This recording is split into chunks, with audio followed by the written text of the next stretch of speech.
Ναι, γεια σας. Ο Πικιπέ εκεί. Ναι, ξέρετε, νοικίασα και έσπερα κάτι καινούργιο χωραφάκια και θα ήθελα να μάθω αν δικαιούμαι επιδοτήσεις. Ναι, ναι, θα σας πω. Ε, Έχω σπείρει 2.000 στρέμματα στα Ιμαλάια Σιτάρι.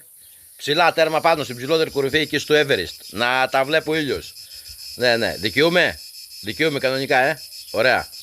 Έχω σπείρει 3.000 στρέμματα ρύζι στον Ατλαντικό ωκεανό. Ναι, ναι, αφού το ρύζι θα έχει πολύ νερό, πού να το σπέρνα. Κανονικά και εκεί δικαιούμαι, έτσι. Τέλεια.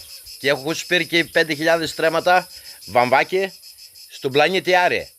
Ναι, ναι, καλά πάνε μέχρι τώρα τα βαμβάκια. Ναι, χτες ήμουν εκεί, τα άρχισα λίπασμα και τώρα έβαλα τα ποτίζω. Δικαιούμαι για όλα κανονικά, έτσι. Ωραία. Να μην ξεχάσω, έχω να δηλώσω και κάτι ζωάκια. Ναι, ναι, ζώα, δικά μου. Ναι, ναι, δικά μου είναι, ναι. Έχω 3.000 καμήλες στη Σαχάρα. Ναι, ναι. Και 6.000 πιγκουίνους στο Βόρειο Πόλο. Κανονικά. Παίρνουν επιδοτήσεις και αυτά.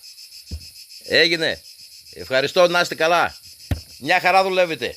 Δεν ξέρω τι κακίες είναι αυτές που ακούγονται για σας.